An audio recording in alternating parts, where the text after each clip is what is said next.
একটা ছোট শহরে থাকত একজন মানুষ, নাম তার রাশেদ। রাশেদ খারাপ মানুষ ছিল না। সে মিথ্যা বলতো না, চুরি করত না, কারো ক্ষতি করত না। সবাই তাকে ভালো মানুষ হিসেবেই চিনত, কিন্তু তার একটা বড় সমস্যা ছিল। সে নামাজ পড়ত না। না, সে নামাজকে অস্বীকার করত না। সে সবসময় বলতো, আগামীকাল থেকে নিয়মিত নামাজ পড়ব, এখন একটু ব্যস্ত আছি, আর একটু সময় পাই তারপর শুরু করব।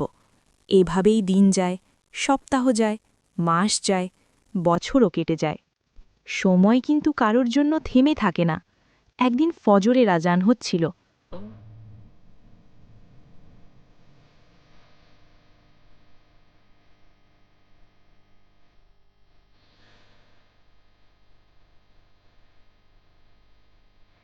তার মা তাকে ডাকল, রাশিদ, উঠো বাবা, নামাজ পড়ে নাও।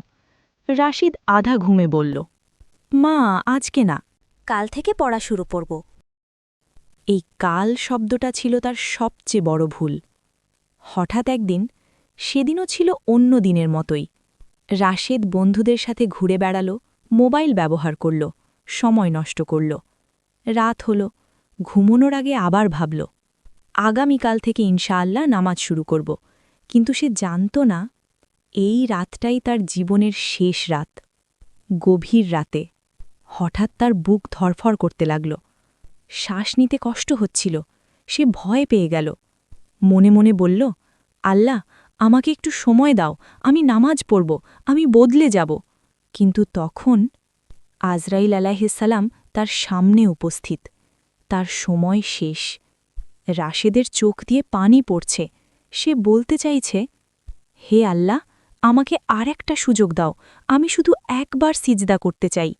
কিন্তু সেই সুযোগ আর নেই। তার জীবন শেষ। কিন্তু তার আগামীকাল আর কখনো আসল না। কবরের বাস্তবতা। তাকে কবর দেওয়া হল।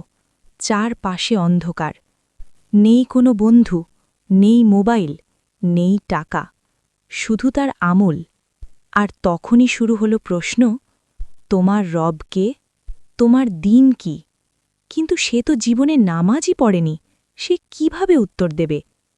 এই গল্পটা শুধু রাশেবের না, এটা আমাদের সবার গল্প হতে পারে। আমরাও তো বলি, আজ না, কাল থেকে নামাজ পড়ব, আর একটু সময় আছে, এখন লাইফটা এনজয় করি। কিন্তু আমরা কি জানি আমাদের মৃত্যু কখন আসবে? প্রিয় দর্শক, নামাজ কোনো অপশান না, এটা ফরজ। আগামীকাল নয়, আজ থেকেই শুরু করুন। কারণ যে নামাজ আজ পড়ছেন না, সেটাই হতে পারে আপনার জীবনের শেষ মিস করা নামাজ। ভিডিওটি যদি আপনার হৃদয়ে একটু হলেও নাড়া দিয়ে থাকে, তাহলে দয়া করে লাইক করুন, কমেন্ট করে লিখুন, আজ থেকেই নামাজ শুরু। সাবস্ক্রাইব করে আমাদের সাথে থাকুন এমন আরও ঈমান জাগানো ভিডিওর জন্য। আল্লাহ আমাদের সবাইকে সঠিক পথে চলার তাওফিক দান করুন। আমিন।